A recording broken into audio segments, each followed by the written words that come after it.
Bismillahirrahmanirrahim. Alhamdulillah. Allahumma salli ala sayyidina Muhammad wa ala ali sayyidina Muhammad. Saya kembali lagi cerita Abi Zar atau Abu Zar radhiyallahu anhu, suka lapar untuk melembutkan hati. Bapak Ibu, ada 4 hal melembut hati, membantu khusyuk, dan juga 4 hal yang mengganggu kekhusyuan kita dan mengkeraskan hati kita. Yang pertama yang melembutkan hati kita, sedikit berbicara, artinya lebih banyak diam daripada berbicara. Malah bicaraannya dia lebih banyak kepada zikir. Sebagaimana saya pernah bawakan cerita salah satu orang tabi'in, namanya Ar-Rabi' bin Khuthaim rahimahullah. Kalau saya bilang tabi'in, itu mereka berjumpa dengan sahabat tapi tidak berjumpa dengan Rasulullah SAW. Ini Ar-Rabi', Al-Imam Ar-Rabi' bin Khuthaim, gurunya Abdullah bin Mas'ud radhiyallahu anhu, sahabat Rasulullah. Apa sifatnya Imam Rabi' ini? Saking mulia dan luar biasa takwaannya, kalau kita duduk sama dia 1 tahun, coba bayangkan Bapak Ibu, kita duduk sama dia 1 tahun, dia tidak bakal mulai berbicara. Bapak Ibu terbayang gak? Kalau kita duduk sama dia 1 tahun, dia tidak bakal mulai berbicara, hanya jawab pertanyaan, apa kabar? Baik. Assalamualaikum. Waalaikumsalam. Itu saja. Menurut saya, kalau ada orang seperti ini, dianggap orang itu tidak normal. Pasti dia lagi sakit jiwa kalau dia lebih banyak diam. Tapi kalau ada orang yang enak ngobrolnya, senang berbicaraannya, kalau sama kawan ini enak, ngobrolnya lama, tidak pernah bosan, padahal isinya dosa. Jadi yang melembutkan hati berbanyak diam dan sedikit berbicara. Malah berbicara kita berhati-hati, tidak berbicara sembarangan. Yang kedua yang melembutkan hati dan membantu khusyuk, tidak banyak bergaul.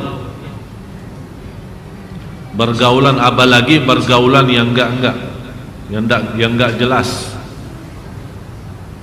Kemarin ada sekelompok, ya saya namakan kelompok ibu-ibu, satu tim, bukan timnas ya, tapi tim ibu-ibu.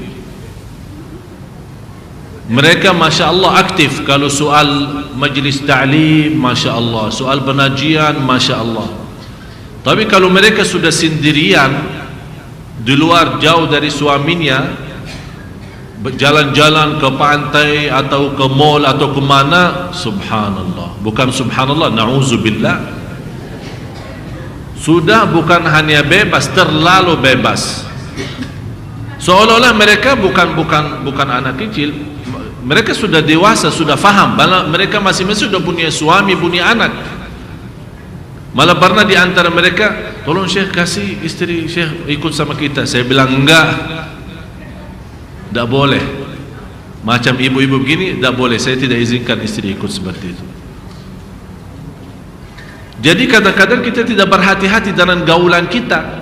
Seolah-olah kita ikut majlis ta'lim, ma'murkan majlis ta'lim, soal gaulan itu urusan lain. Lakum dinukum waliyadin. Ini agama, ini dunia. Ustaz, jangan salah, kita tidak ikut campur di sini.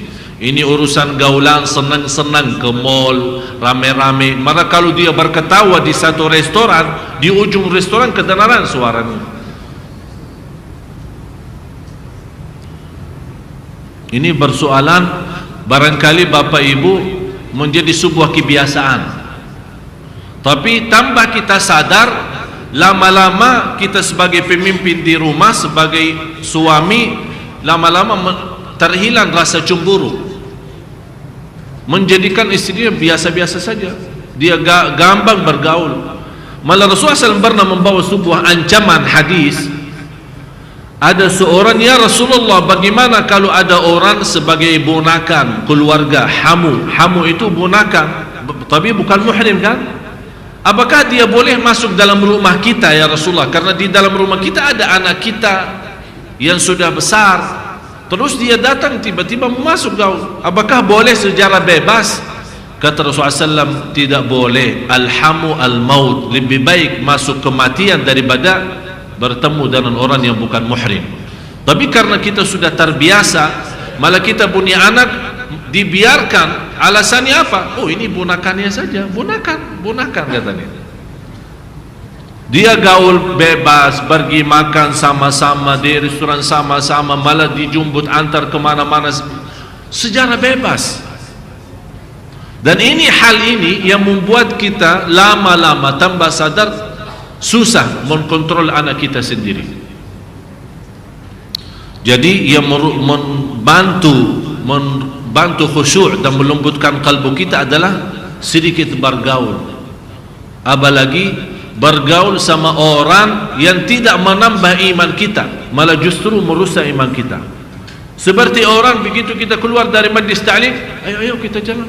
Maaf, saya baru habis pengajian, saya tidak mau ke tempat maksiat. Aduh lah, sudahlah, sebentar aja dong. Astagfirullah.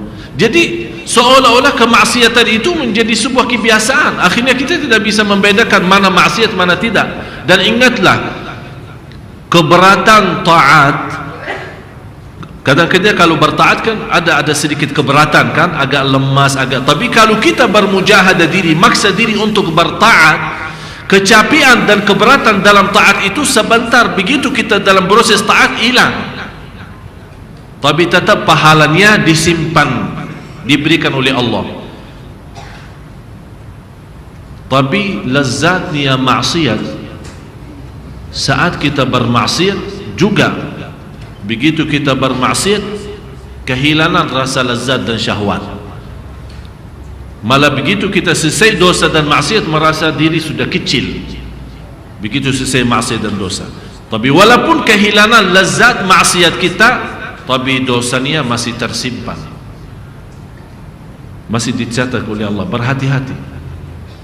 Jadi yang pertama membantu khusyuk dan melembutkan hati kita adalah berbanyak diam.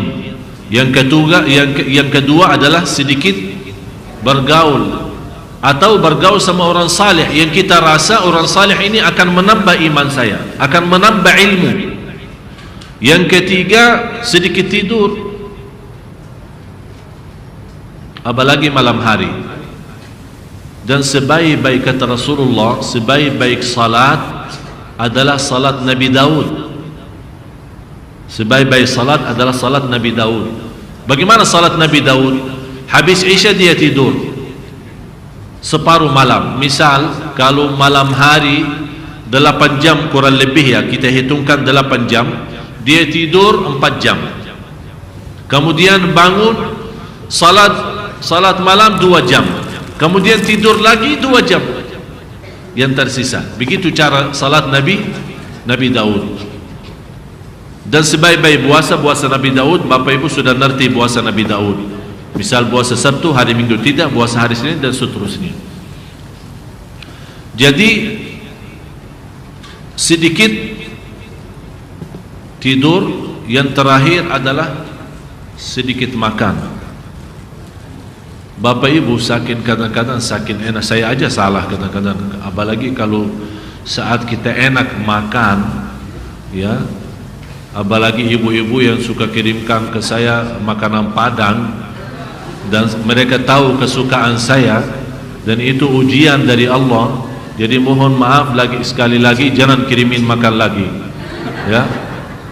Jadi kadang-kadang saking enak makan, benar Bapak Ibu, saya terus makan sampai sudah nafas tidak mampu bernafas lagi.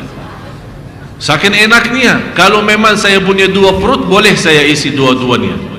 Saking enaknya makan. Tapi subhanallah, tanpa kita sadar, tidur kita saja sudah berat. Malah kadang-kadang kita mau berzikir sebelum tidur sudah malas. Sudah terasa malasnya luar biasa. Oleh karena itu, untuk yang membantu khusyuk dan melembutkan kalbu kita adalah sedikit makan. Malah Rasulullah SAW bersabda di hadis yang sahih, makanan sedikit untuk cukup untuk kita bisa lanjut sehari-hari kita. Kalau memang terpaksa mau makan enak, sepertiga makan, sepertiga minum, sepertiga buat nafas. Jangan makan sambil sesak nafas. Ya, harus ada sebagian untuk nafas kita, bisa berjalan, bisa beribadah.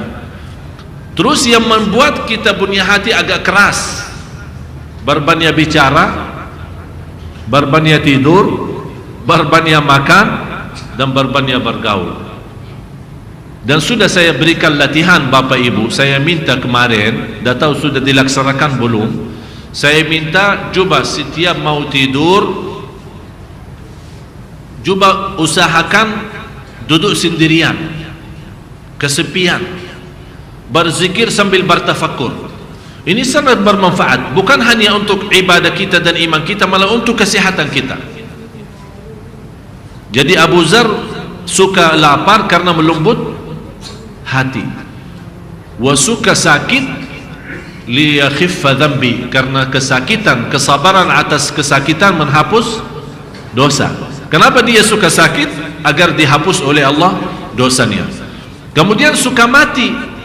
Kenapa wahai Abu Zar? Rasul ditanya, kenapa kamu suka mati? Kata beliau, aku suka mati karena aku ingin jumpa dengan Allah. Aku ingin jumpa dengan Allah. Sekarang pertanyaan saya, dengan ayat ini, setiap jiwa bernyawa akan merasakan mati. Kira-kira kalau kita terpilih untuk mati, apakah sanggup? Ini sekarang Abu Zar berkata, aku suka mati karena aku ingin jumpa dengan Allah. Sekarang pertanyaan saya, apakah kita ingin jumpa dengan Allah atau malu jumpa dengan Allah? Hah? Ingin, betul, berarti siap.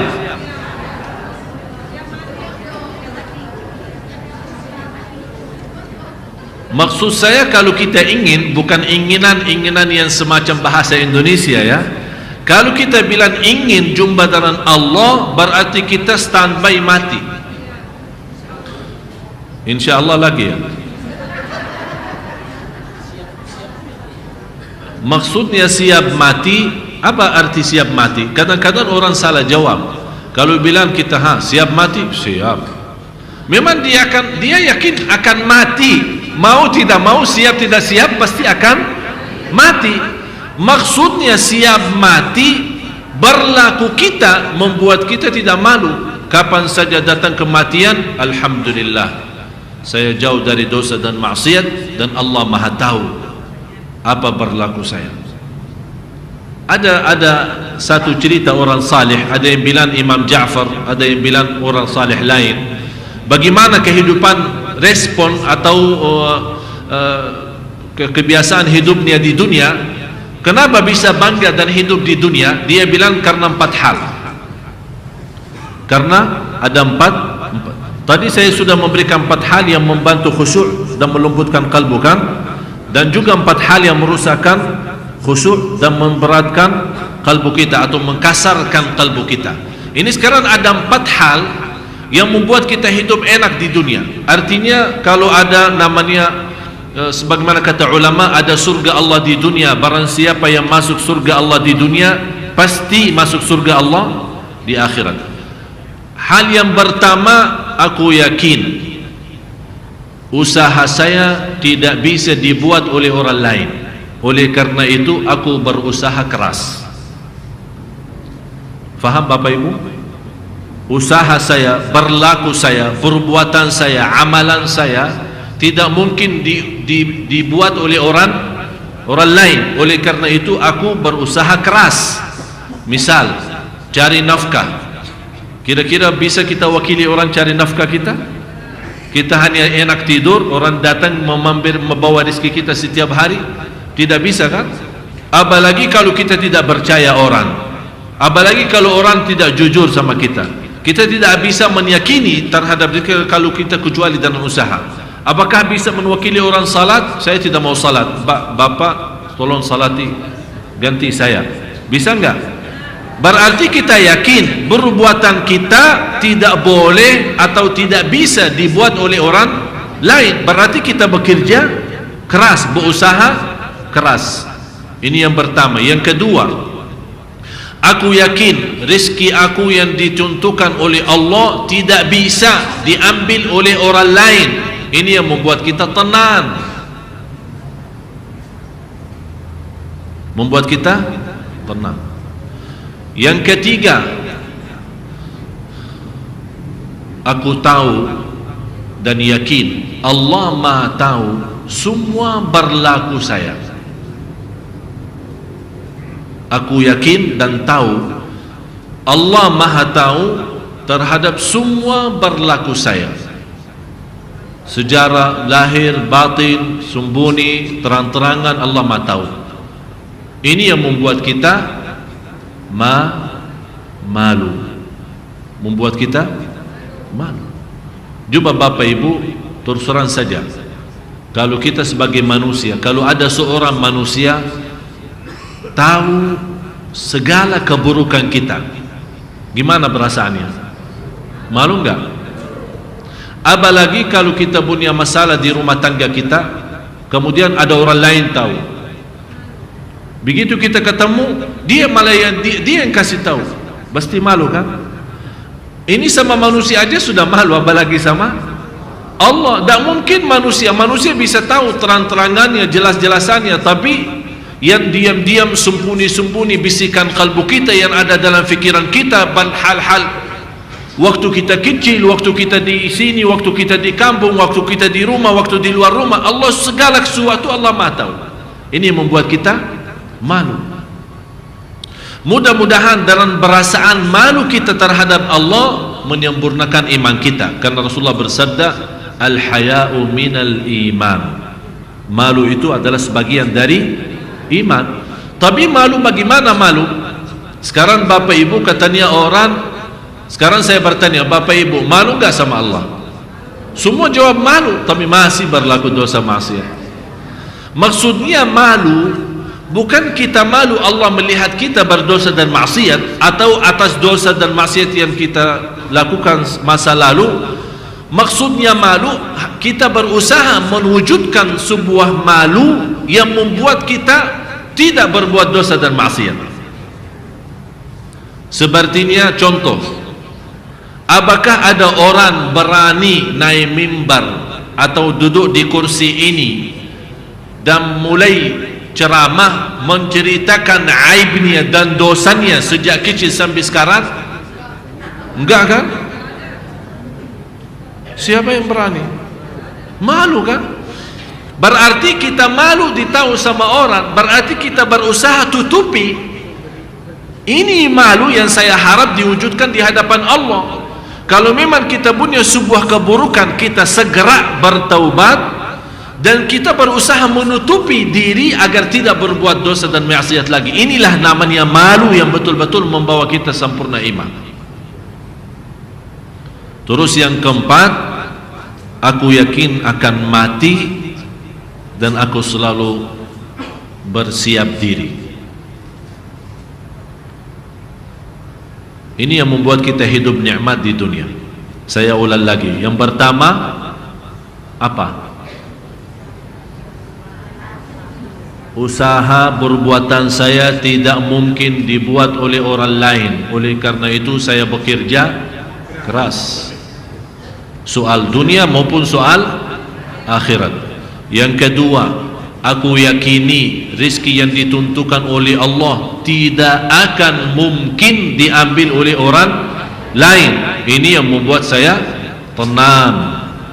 Segala berlaku saya, aku yakin Allah Maha tahu segalanya. Aku malu, dan malu itu mudah-mudahan membawa kita sempurna iman. Yang terakhir adalah aku yakin akan mati dan saya berusaha dan sibuk bersiap-siap untuk menghadapi kematian. Apa itu kabar gembira? Bagi kita kalau ada kabar gembira di dunia membuat kita bangga dan senang, betul? suami istri yang sudah lama nikah belum punya anak. Allah subhanahu wa ta'ala mengkaruniai mereka anak, tiba-tiba istrinya hamil. Bagaimana berita bagi dia? Luar biasa.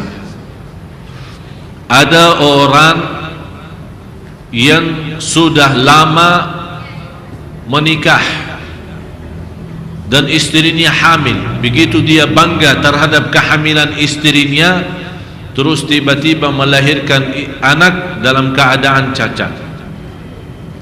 Kira-kira ini sekarang ada dua berita. Bangga karena hamil, terus tidak lama lagi sedih karena anaknya lagi cacat. Berarti sebenarnya menurut saya, segala kebaikan, segala berita baik, pasti ada berita yang menghanguskan, yang mengganggu berita baik itu. Dan sebaliknya, kalau ada berita buruk, pasti ada satu saat akan Allah dengan berita baik yang akan datang menghanguskan dan mengangkat berita buruk. Berarti berita yang sebenarnya baik adalah ayat ini. Sebagaimana firman Allah di selanjutnya, pada hari kiamat. Mana ibu yang baca tadi? Hah?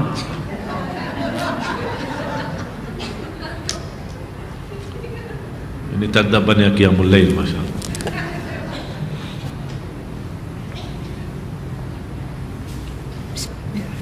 Bismillahirrahmanirrahim. Tiap-tiap yang berjiwa akan merasakan mati. Dan sesungguhnya pada hari kiamat sajalah disempurnakan pahalamu. Stop sini. Pada hari kiamat akan disempurnakan pahalamu. Sesuai dengan ayat ini, saya harap Bapak Ibu di ayat surah 21 ayat 47. Saya harap untuk malam ini khususnya jadikan bahan pelajaran untuk kita sendiri, bahan berfikir, bahan untuk menhayati, untuk mensadarkan diri. Bisa 21 coba baca. Bismillahirrahmanirrahim. Kami akan memasang timbangan yang tepat pada hari kiamat, maka tiadalah dirugikan seseorang barang sedikit pun. Dan jika amalan itu hanya seberat biji sawi pun pasti kami mendatangkan pahalanya. Dan cukuplah kami sebagai pembuat perhitungan. Ini ayat ini tidak beda jauh dengan faman ya'mal mithqala dzarratin khairan wa man ya'mal mithqala dzarratin syarran. Bapak Ibu, saya mau bertanya sejujurnya, kapan saatnya kita sadar? Kapan saatnya kita kembali? Kapan saatnya kita benar-benar bertaubat? Kapan saatnya kalau kita salat malam betul-betul terasa keindahan luar biasa? Kapan saatnya kalau kita keluar dari masjid begitu mengambil pelajaran ilmu, kita membawa iman sempurna yang memimpin kita sambil menuju ke rumah, dan besoknya malah kehidupan kita lebih indah dan lebih bagus, lebih teratur. Kapan saatnya kita betul-betul memiliki rumah tangga sakinah mawaddah rahmah? Kapan saatnya kita memiliki keturunan anak salih salihah? Kapan saatnya kita menghabiskan banyak waktu untuk membaca kitabullah? Kapan saatnya kita siang hari walaupun di musim panas kita berusaha berpuasa? Kapan saatnya walaupun kita capek malam hari kita mengutamakan salat malam dan bercurhat, bermunajat kepada Allah subhanahu wa ta'ala, tumpahkan segala persoalan permasalahan kita walaupun orang lain mencaci maki kita.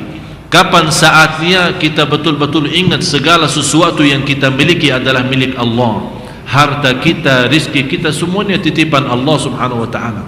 Kapan kira-kira Bapak Ibu? Ini semua ayat-ayat Al-Quran. Salah satunya juga di sini sebagaimana Allah Subhanahu wa taala berfirman, kabar gembira yang sebenarnya, faman zuhziha 'anil nari wa udkhilal jannata faqad faz. Tolong Ibu. Lanjut ayat itu yang tadi 185.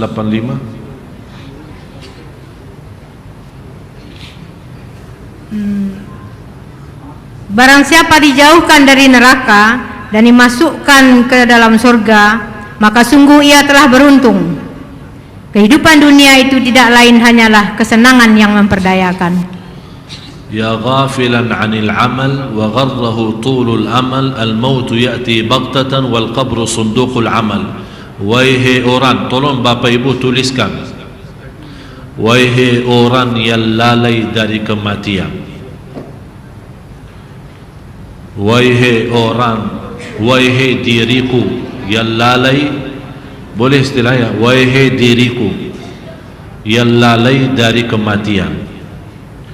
Wahai diriku yang lalai dari amal salih. Wahai ya, udah salah, jangan susah. Maklumlah Ustaz impor. Wahai orang-orang yang lalai dari kematian. Atau kita berbicara sama diri, ya, sebelum tidur tolong bawa cerita ini, ya.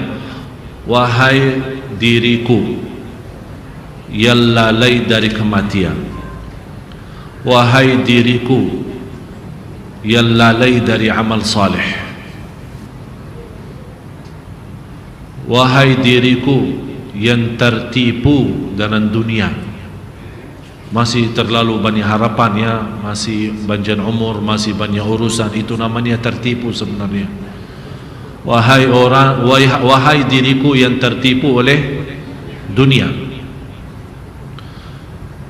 ingatlah wahai diriku, kematian itu akan mendadak datang. Tambah diberitahu, tambah ada info, tambah ada tanda-tanda.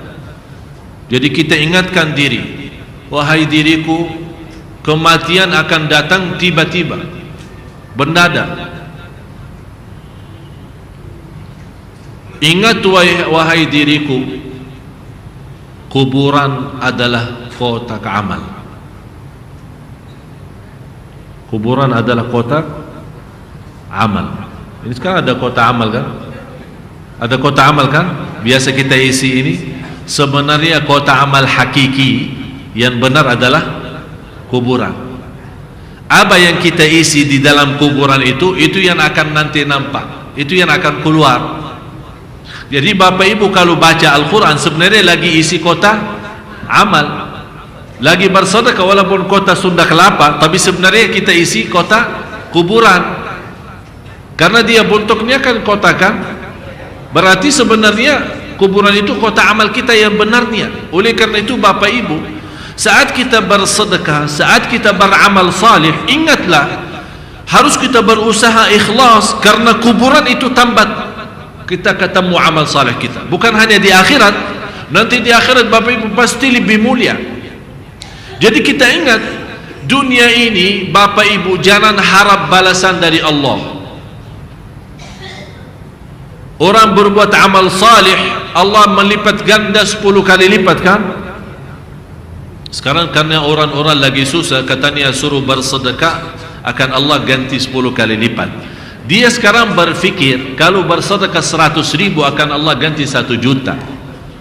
Walaupun betul Allah ganti 1 juta, tapi itu Bapak Ibu bukan namanya balasan pahala dari Allah, itu namanya berkah keikhlasan taat kita. Pahalanya kapan? Kapan dibalas? Nanti di alam kubur kita dapat cahaya amal salih kita yang menari kehidupan kita. Nanti di hari akhirat Allah balas. Jadi kita nanti sendiri akan melihat dengan mata kita sendiri sejauh mana amal salih kita dilipat ganda oleh Allah. Malah ada orang datang, ya Allah, Allah tunjukkan, ini amalmu. Dia lihat seperti tinggi gunung-gunung. Ya Allah, saya tidak pernah berlaku seperti ini. Saya tahu diri memang beramal salih, tapi tidak sebanyak ini.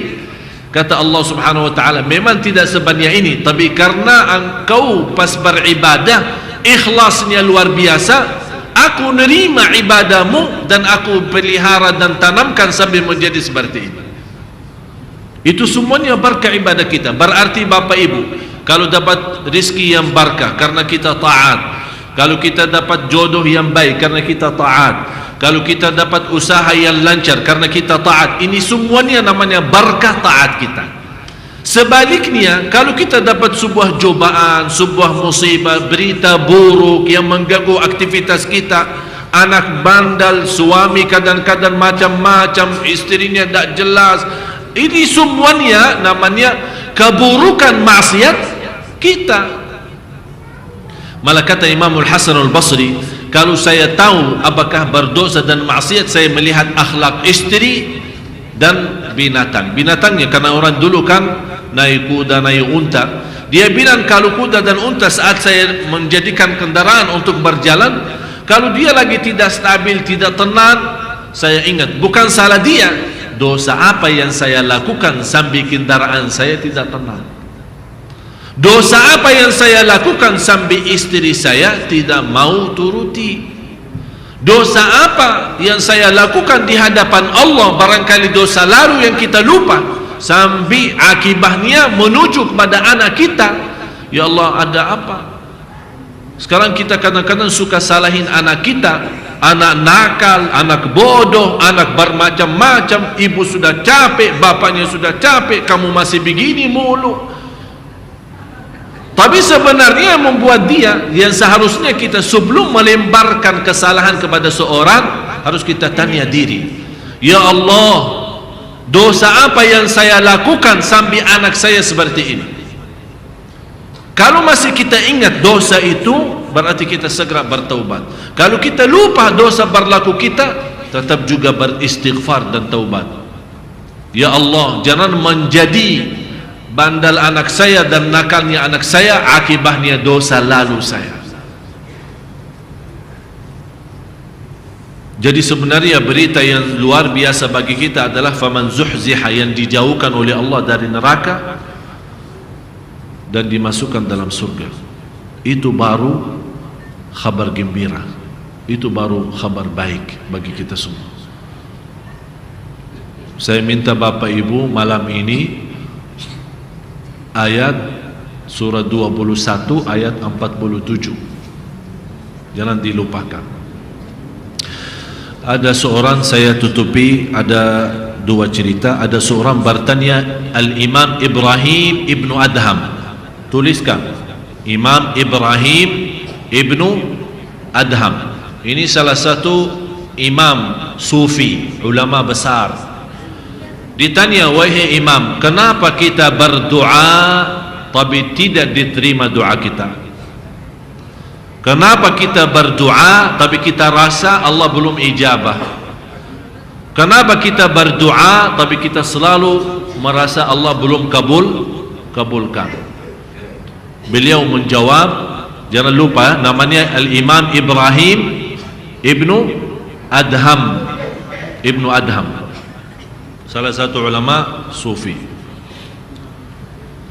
Dia menjawab, li'annakum araftumullah falam tuti'uh, karena kita tahu Allah sebagai Tuhan kita tapi kita tidak benar-benar bertaat. Dan saya sudah jelaskan taat itu apa yang dimaksud adalah taat dalam rasa cinta, bukan taat dalam rasa terpaksa. Seolah-olah kita mau salat karena takut dihukum dan neraka, kita mau salat karena takut menjadi kafir. Kalau tidak, berarti kita menjalankan ibadah sebenarnya agar berlepas tanggung jawab, bukan karena ada rasa cinta kepada Tuhan kita Allah Subhanahu wa taala. Karena araftumullah, sudah mengenal Allah sebagai Tuhan kita tapi kita tidak bertaat sebenarnya. Wa araftumur rasul falam tattabi'u, sudah mengetahui Rasul itu siapa, Nabi Muhammad, sudah mengenal beliau sebagai utusan Allah, malah kita cinta Rasulullah padahal kita belum pernah jumpa, tapi kita tidak pernah mengikuti beliau secara total. Artinya dari sisi akhlaknya, dari sisi sikapnya, apalagi dalam urusan rumah tangga kita. Wa araftumus syaitana falam tattakhiduhu aduwa, dan sudah mengetahui syaitan sebagai musuh tapi kita tidak menjadikan sebagai musuh, malah kita menjadikan sebagai teman. Kita selalu ikutin dia. Wa araftumul qur'ana, mengetahui Quran tapi kita lalai dari Quran. Artinya kita tahu Quran itu untuk budeman dalam kehidupan kita, memimpin kita untuk keselamatan dunia akhirat. Tapi kita tidak menghargai Quran. Hanya kita baca Al-Quran saat kita lagi butuh, saat perlu. Seolah-olah kita baca mengharap berkahnya sajalah, gitu. Wa araftumul mauta falam tasta'iddu lah. Sudah tahu akan mati tapi belum mau bersiap. Seolah-olah kita lalai, seolah-olah mati ini belum sekarang. Bapak Ibu, saya setiap hari yakin kalau saya bangun, ya Allah, saya yakin belum bisa tidur lagi karena sudah tidur di alam lain. Saya termasuk jarang jumpa istri, ini baru sama saya. Tapi setiap saya ketemu, pasti saya bahas sama dia kematian. Habis saya bahas kematian, saya tidur enak, dia tidak bisa tidur karena enak mati. Sampai saya melihat kasihan, dia rasa sudah tidak enak. Dia bilang sudah jarang ketemu, begitu ketemu malah ingat mati mulu. Memang sebenarnya ini sebuah, kalau kita ingat mati terus, sungguh Bapak Ibu, kita tidak enak, tidak bisa nikmat hidup. Oleh karena itu rahmat dari Allah membuat kita kadang-kadang lupa mati, agak sedikit lupa agar bisa beraktivitas. Tapi kalau 24 jam ingat mati, mana bisa nikmat enak, mana bisa nikmat makan, mana bisa beraktivitas. Setiap kemana-mana mati. Berat. Terus wa araftumul jannah falam tatlubuha, sudah tahu surga tapi kita tidak mengharapkan sebenarnya surga itu. Dan wa araftumun nar, sudah tahu neraka jahanam tapi kita tidak ada rasa takut. Ini yang membuat doa kita ditolak. Sudah dikasih tahu habis waktu, tapi saya bilang satu cerita lah, no? Satu cerita. Tidak apa-apa kita langgar aturan sunnah kelapa. Lanjut ya, lanjutkan.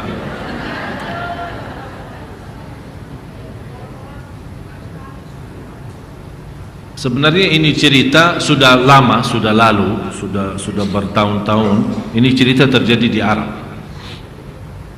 Ada seorang wanita pas di hari pernikahannya. Biasa kalau di Arab acara pernikahan beda sama akad nikah. Kalau di sini akad nikah misal pagi, pestanya malam kan? Kalau di sana enggak. Kalau akad nikah bisa 1 tahun sebelum pesta. Kenapa? Karena di sana tidak ada namanya pacaran. Dan saya sarankan kepada banyak jamaah, salah satu cara untuk kita mengatasi masalah kita seperti masalah pacaran termasuk dosa besar, saya bilang kenapa tidak disisihkan seperti di Arab. Mereka akad sudah sah suami istri, tapi tidak boleh sendirian berdua, harus ada muhrim, ibunya atau siapa. Tapi sudah mereka boleh salaman karena sebagai ini, boleh duduk misal di rumah orang tua yang perempuan, duduk di rumah ngobrol-ngobrol sambil malam karena sudah namanya suami istri. Tapi tidak boleh sendirian karena belum memenuhi masalah syarat untuk buat pesta, memberitahu banyak orang. Jadi selama dalam 1 tahun ini mereka sebenarnya saling mengenal. Kalau memang sudah cocok, lanjut. Kalau tidak, pisah. Sekarang kita melihat apa? Bebas pacaran. Habis itu barangkali ya tidak semua sama ya, tidak semua sama. Tapi ada juga, malah saya hari ini ketemu seorang yang datang minta tolong jalan keluarnya karena dia berbuat sebuah kesalahan, pacaran sama seorang wanita sampai dia bisa hamil. Sekarang dia mencari jalan keluar. Sampai saya nasihati, dia bilang tolong sudah cukup, jangan banyak nasihat karena saya sudah sampai rasa mau bunuh diri lebih baik daripada hidup. Terus saya mau bilang apa? Ini akibatnya kita terlalu bebas. Indonesia yang terkenal negara yang terbesar Islam, tapi mohon maaf dalam hal ini terlalu bebas. Memang kita sudah mendidikkan anak kita menjadi anak baik. Tapi Bapak Ibu, apakah ada yang pernah mendidikkan syaitan menjadi syaitan baik? Ada yang pernah didikkan syaitan jadi baik? Kalau anak kita salih, yang wanita juga salihah, siapa yang menjaminkan syaitan juga salih? Kalau mereka lagi berdua dalam mobil atau... Saya senang di Brunei kemarin, saya punya kenalan satu orang, dia cerita, saya bilang, mana kakak? Dia bilang, kakak saya ditangkap polisi karena bertemuan di satu mobil, mereka dan orang itu dan seorang wanita bukan muhrim, ditangkap, masuk penjara 6 bulan. Ini di Brunei, bukan di Arab Saudi, bukan Makkah Madinah, di Brunei dekat sini. 6 bulan masuk karena berduduk di satu mobil dengan wanita bukan muhrim. Berarti Indonesia tidak akan mampu menyelesaikan masalah ini kalau tidak ada aturan atau undang-undang yang menyelesaikan masalah ini. Jadi ada wanita, maaf saya keluar dari cerita ini, tapi yang membuat tertarik cerita ini wanita salihah. Pas acara pernikahan, malam hari habis maghrib dia sudah disiapin sama ibunya, sama adik-adiknya yang perempuan siapin. Ya biasa kalau wanita mau nikah kan perhiasannya luar biasa ya, sampai kita tak tahu ini wanita yang asli atau yang palsu, saking banyak make upnya, banyak hiasannya. Tapi subhanallah, wanita ini begitu sudah selesai persiapan, dia dengar azan Isya, dia minta sama ibunya, bu, saya mau salat Isya dulu. Terus kata ibunya, ya silahkan, tapi sepertinya wudhu saya maghrib tadi sudah batal, saya mau wudhu. Jangan, nanti kalau wudhu rusak semua kan, make-upnya kan banyak kan, apalagi sudah capek dari mungkin maghrib atau jam berapalah. Kata ibunya jangan. Anaknya tetap mau wudhu dan salat Isya. Kata ibunya begini, kan saya ibumu kan, dan kata Allah bertaatlah kepada ibumu, jangan macam-macam. Ini tamu-tamu sudah nunggu lama di bawah, tidak perlu, jangan salat, jangan wudu dan jangan salat.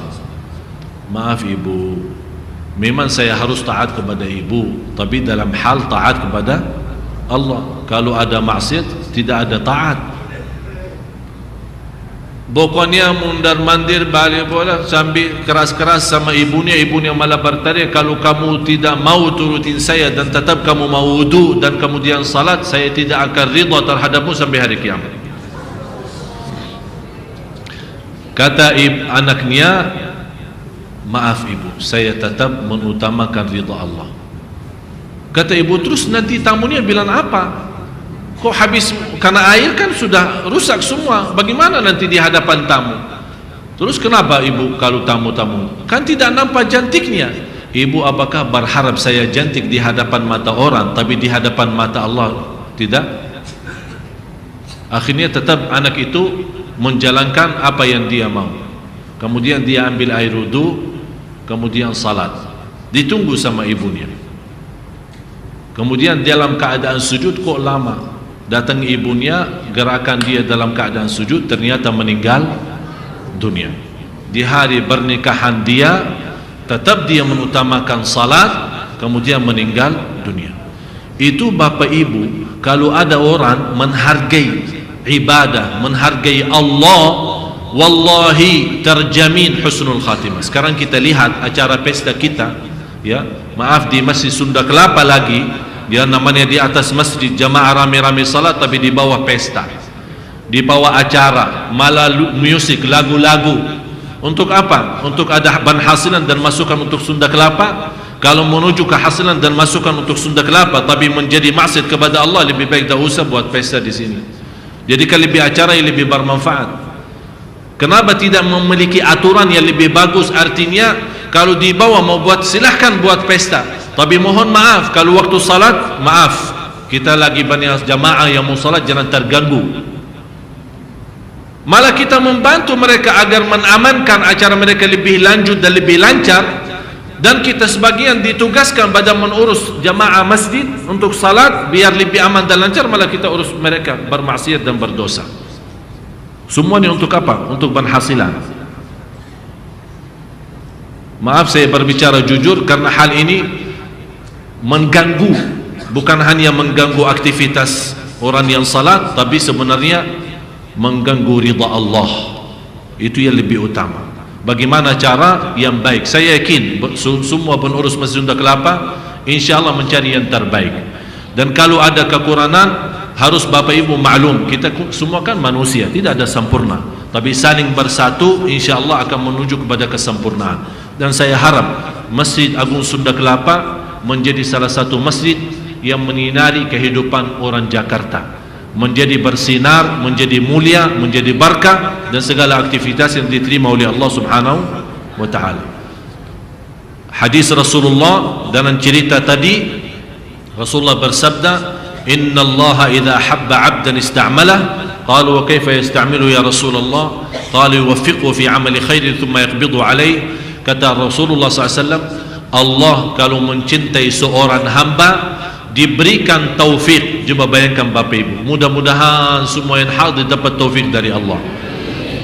Kalau Allah, kata Rasulullah di hadis yang dihasankan oleh ulama, kata Rasulullah, barang siapa yang dicintai Allah akan diberikan taufiknya untuk laksanakan amal ibadah dan dicabut niyawahnya saat ibadah itu.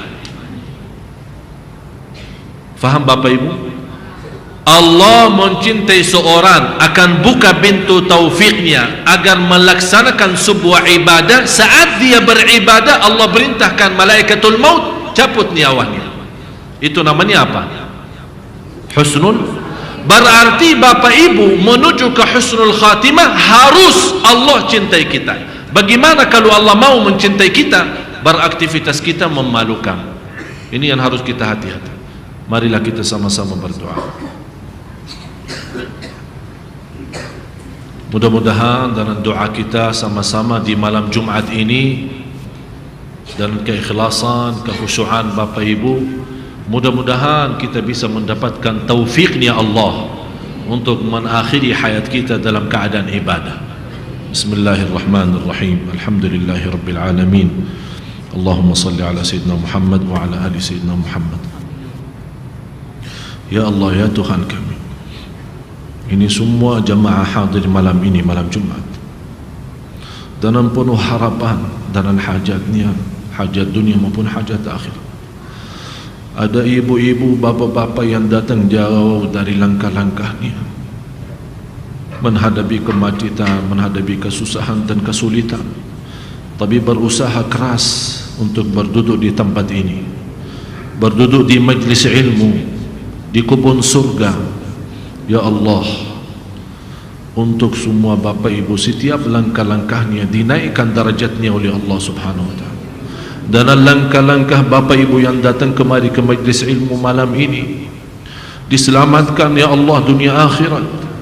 Ya Allah, dalam langkah Bapak Ibu jadikan syafaatnya untuk Bapak Ibu ya Allah. Dalam langkah-langkahnya ya Allah menghilangkan dan menhanuskan segala kesusahan dan kesulitan. Ya Allah, di antara kami yang hadir malam ini yang sakit, ya Allah sembuhkan. Ya Allah sembuhkan, ya Allah sembuhkan dan sihatkan lahir dan batin.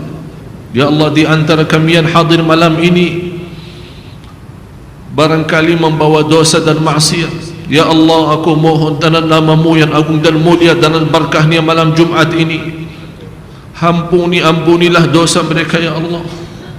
Ya Allah aku mohon ya Allah dalam nama-Mu yang agung dan mulia, tidak ada yang keluar dari masjid ini sampai terhapus segala dosanya, dosa kecil maupun besar, dosa sembunyi maupun terang-terangan, dosa lahir, dosa batin.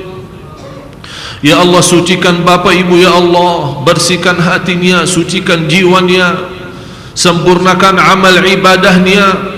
Ya Allah terimalah segala amal ibadahnya ya Rabbal Alamin. Ya Allah ya Arhamar Rahimin, ya Tuhan kami yakin dan malu menghadapi-Mu ya Allah atas berlaku kami belum mampu menyempurnakan hak-Mu ya Allah, kami belum mampu mensyukuri segala nikmat-Mu ya Allah. Ya Allah jangan Engkau menghukumkan kami terhadap atas dosa dan kesalahan kami. Ya Allah Engkau maha mengampun dan maha menerima taubat. Ya Allah, Engkau maha mendengar dan maha melihat. Ya Allah, kami sebagai manusia menghadapi banyak fitnah dan banyak godaan, fitnah dunia, hawa nafsu dan syaitan. Ya Allah, kami mohon, Ya Allah, kuatkanlah kami lahir dan batin agar kami bisa istiqamah atas salat malam, istiqamah atas majlis ta'lim, istiqamah atas beramal salih sampai akhir hayat. Ya Allah, bukanlah pintu taufik bagi kami, Ya Allah. Dengan taufikmu, Ya Allah, kami mendapatkan husnul khatimah. Dengan cintamu, Ya Allah, terhadap kami mendapatkan kami husnul khatimah. Ya Allah, kami mohon, Ya Hayyu Ya Qayyum Ya Dzal Jalal wal Ikram, ampunilah orang tua kami, rahmati dan sayangi orang tua kami. Ampunilah keluarga kami, Ya Allah. Berilah kepada kami semua rumah tangga sakinah, mawaddah, rahmah, keturunan anak salih-salih. Ya Allah, bukalah hati suami kami, Ya Allah. Lembutkan hatinya, kembalikan, Ya Allah, suami kami kepada jalan-Mu, Ya Allah. Kembalikanlah suami kami, Ya Allah, dalam ibadah kepada-Mu, Ya Allah. Kembalikanlah suami kami, Ya Allah, untuk tetap beristiqamah dan bertakwa, Ya Allah. Ya Allah, hidayahkan istri-istri kami, Ya Allah. Jadikan istri kami mulia lahir dan batin, agar menjadi istri salihah yang membawa keluarga dan suaminya selamat bahagia dunia akhirat, Ya Rabbal Alamin.